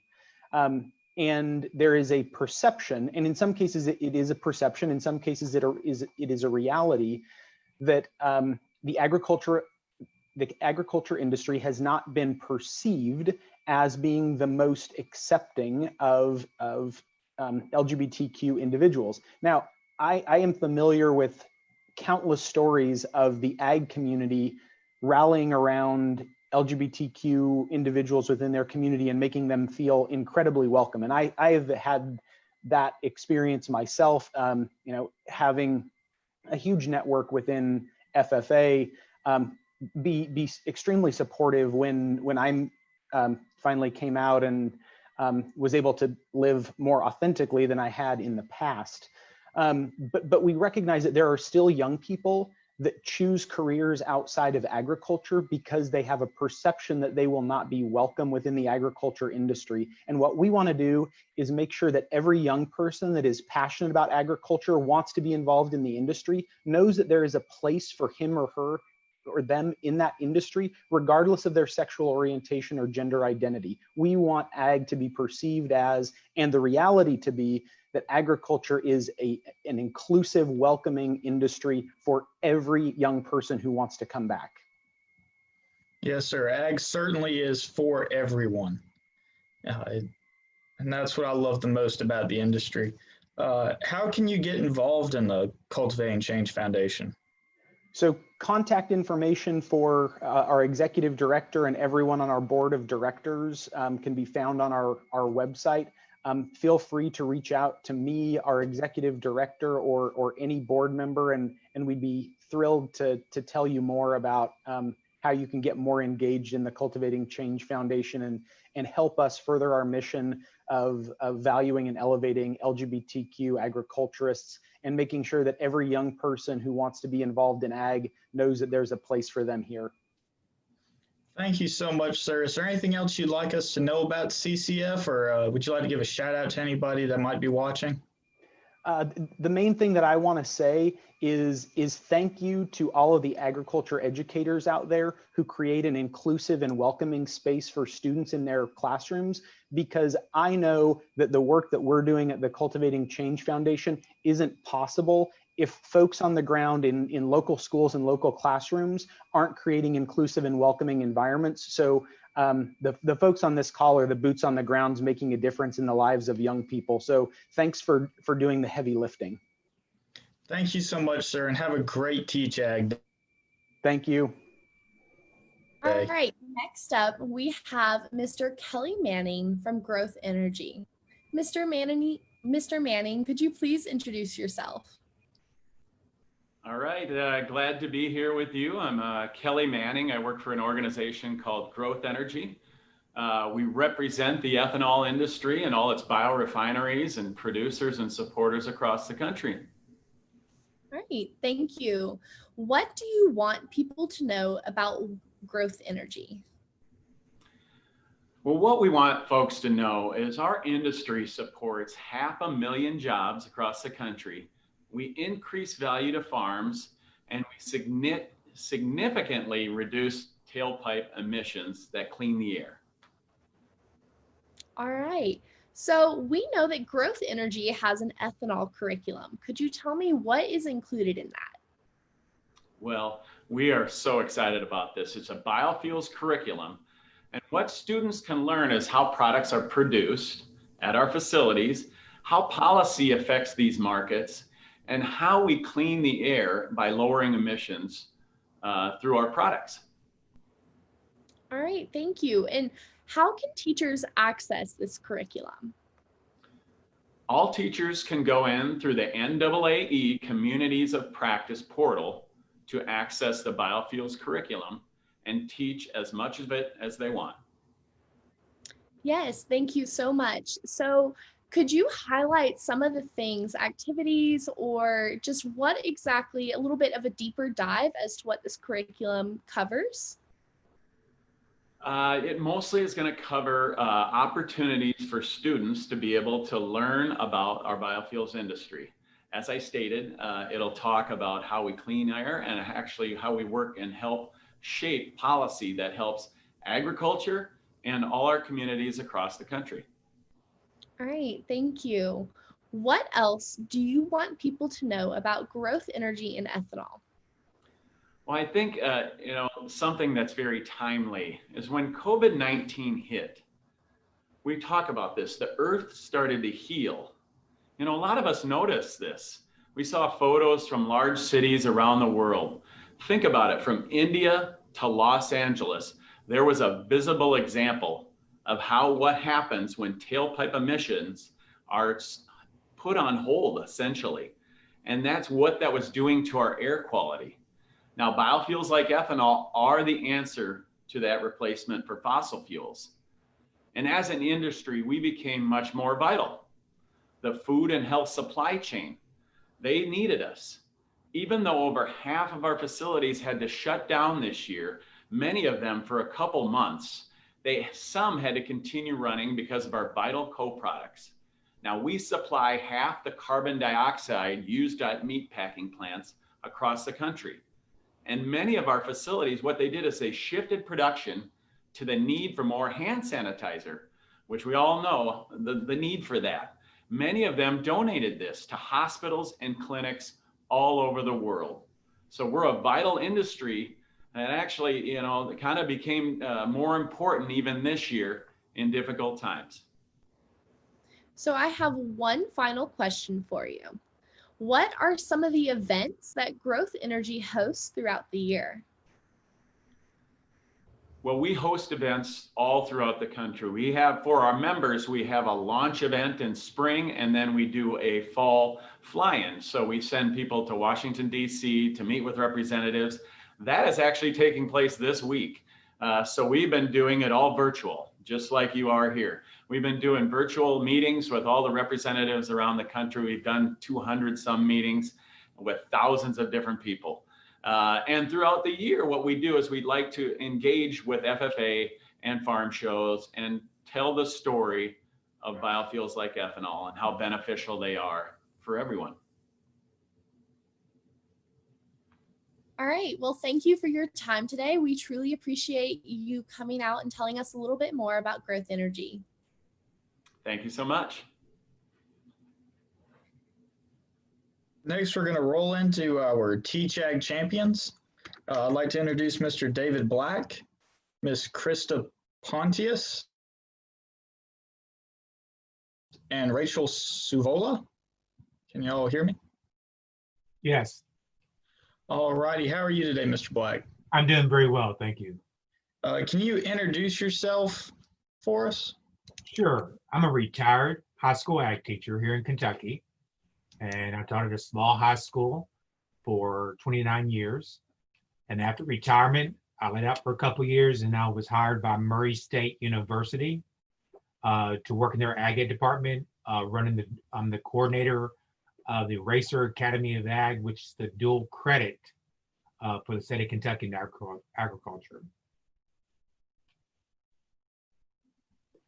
So what does it mean to be an agri-science ambassador and facilitator? Well, the Ag Ambassador program, I think, is so important to recognize that, you know, ag teachers are great teachers. That's not the problem. Students learn different ways. And many times we teach in the way that we learn. So as an ag ambassador, we were taught the different methods that we could use, how to engage students, all students, into their education. So when I went through the program, is really just starting out in 2005. And it changed my career. It changed my, I thought I was doing a good job. And then I really recognized that there were certain students I was leaving out in the process. And when I came back to the high school level, many of my students said, "What happened to you this summer? You're different, your classroom's different." They liked it, but it was different. They noticed a difference, which meant I was doing something not as well as I could in the past. And then I moved from being just an ag ambassador and presenting workshops at the regional and state level and national level into a facilitator. And a facilitator is more about teaching other ag ambassadors on what they need to be doing, how to be an ambassador, how to make presentations, and really focus on the presentation. And I started doing that, I think, in 2008. And that is really was a great opportunity to work with other ag teachers across the country and just really build a network of ag ambassadors and facilitators. Thank you very much, sir. Ms. Suvola, can you hear me? I can. Can you hear me? Yes, ma'am. Am I saying that right? It's Salvola. Sow Salvola. like the female pig, and voila, Yes, like here I am. Yes, ma'am. Can you introduce yourself and tell us if you have any advice for future agriculture teachers? Sure. Thank you for asking. The advice that I give people who want to join the best career ever is to get involved. Starting out in high school, when the idea sparks you and you are excited to become part of the agri-science department, the FFA, get involved and ask really good questions of your teacher. Questions like, how did you come up with this idea? Or questions like, how can I get more people involved in this fantastic project that we're doing? Because that also fuels your fire for when you decide to advance into secondary education and get your degree. You're already thinking about all of those sorts of things. So I think the best advice is to get involved. And like David pointed out, surround yourself with good people who you trust, who you can bounce ideas off of. I still think back to the little cohort that I graduated with back in 1999, and certainly not all of us are still in the field, but those of us that are, we still get together. And as I have been connected through being an ambassador and a facilitator to groups in other states, I just love meeting up with all of my ag teacher friends from across the country. So there's loads of travel, loads of fun, but most importantly, loads of students who need you and who need the positive influence and the role model that you will be as a teacher of agricultural education. So that would be my advice. Thank you so much, ma'am. Ms. Pontius? Yes, hello. Can you hear me? I sure can. Hi. So can you introduce yourself and say, are there any champions in your life? Absolutely. My name is Krista Pontius, and I just started my 24th year teaching here at Greenwood High School, which is in central Pennsylvania. And I have had tons of champions in my life, as we all have, probably starting with my parents. My parents are the most hardworking, selfless individuals I've ever met in my life, and all of you would probably meet too if you had the pleasure of knowing them. And of course, we've all had teachers who have left impacts on our lives. I hate to even say people because there are so many, but my 5th grade teacher, Mr. Ritzman, just had such a love of science. And that was the first time I had a little twinkle in my eye, like maybe this is what I want to do. And my history teacher in school just had such a passion for his students and education. And of course, my ag teacher, Dr. Macy Baker, as soon as I came into 9th grade and saw what she did, I knew what I was going to do for the rest of my life. I also have every day get inspired by my teaching partner, Mike Clark, who is the best teacher I've ever seen in my life. He is a true champion.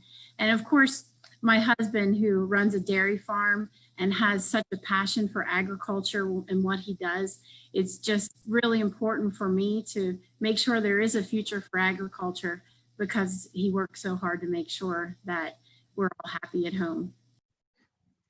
Thank you, ma'am. Now, I have one more question for all of you. Why is teaching agriculture the best career ever? Well, I'll start it if that's okay.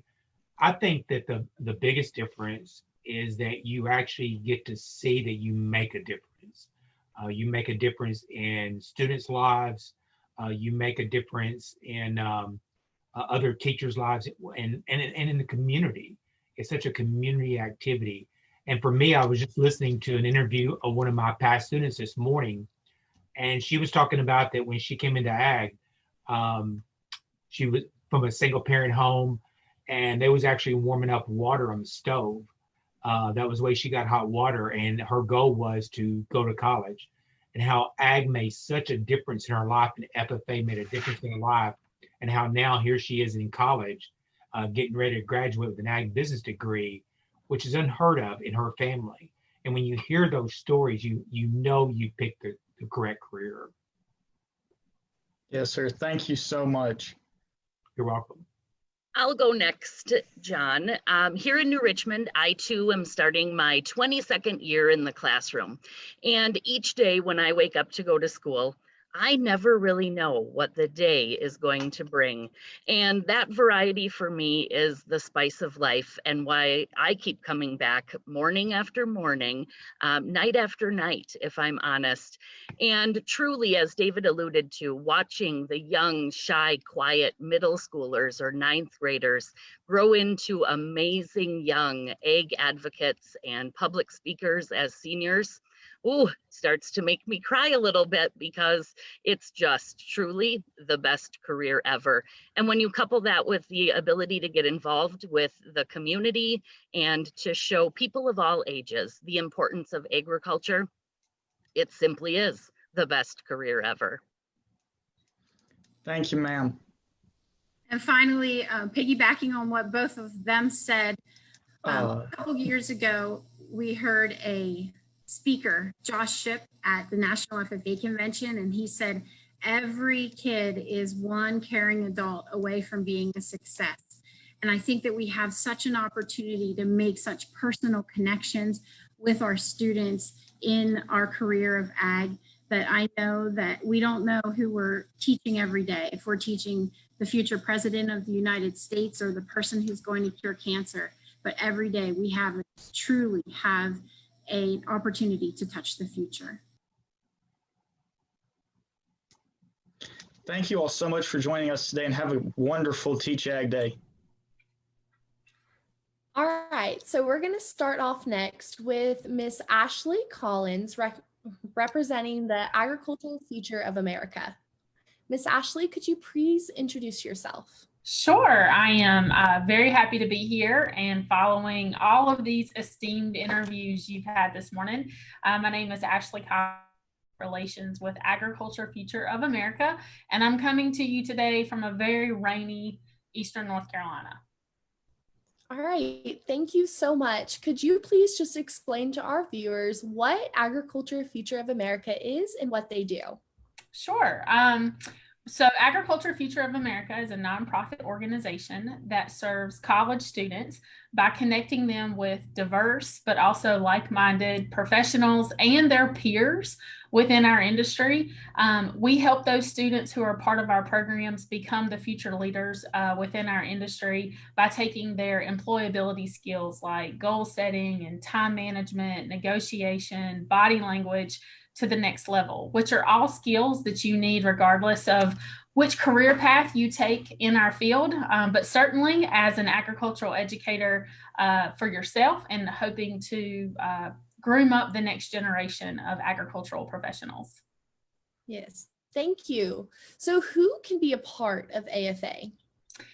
We primarily serve undergraduate college students who have, in our application process, we look for those who have a talent, a passion, and a commitment to the food and agricultural industry. So opportunities primarily for undergraduate college students. Okay, and then how can others get involved in AFA? Sure. Well, for those college students, they submit a competitive application on our website in order to be accepted to our experiences, which include our upcoming Leaders Conference, which is just a couple weeks away. The deadline to apply for that is actually 1 week from today. And then we have 5 different sector-specific leader institutes. We have a food institute, a technology, animal health, crop, and policy, and each one has its own unique application. And then industry partners can also get involved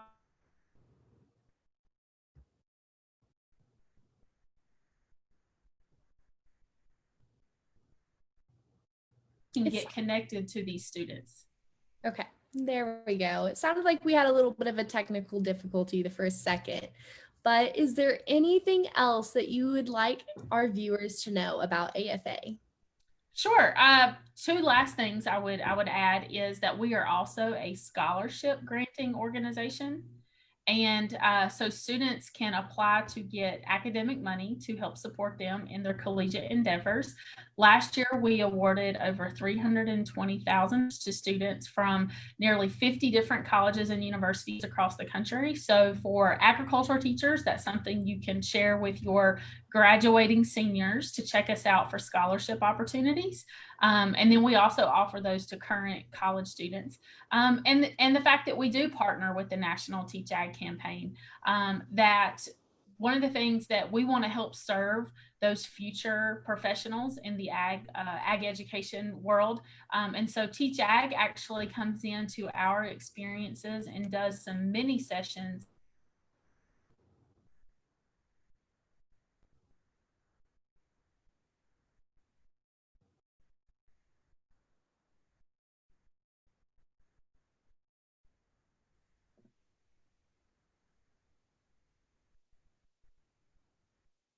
All right. So thank you so much for joining us today. We've had a great time talking with you about AFA, and as an attendee myself, thank you so much for everything you do for agricultural students. Thank you very much, Maddie. All right. So now we are moving on. So I'll let John take it over. All righty. So next we have Miss Andrea Fristo, a NAAE project manager, and she's going to talk about the Teach Ag host kit sites. Andrea? Well, good morning, everyone. We are so very excited on behalf of NAAE and the National Teach Ag campaign to celebrate National Teach Ag Day, which is a national day where we honor all ag teachers, past, present, and future, with a great celebration. We're actually getting ready to start our virtual live event. I'm so very excited. And so we've got about 10 seconds left, so let's roll on with our great celebration.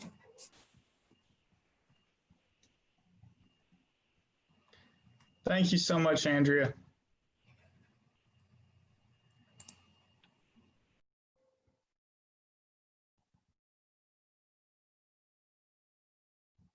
Thank you all again for joining us today, and have a wonderful Teach Ag Day.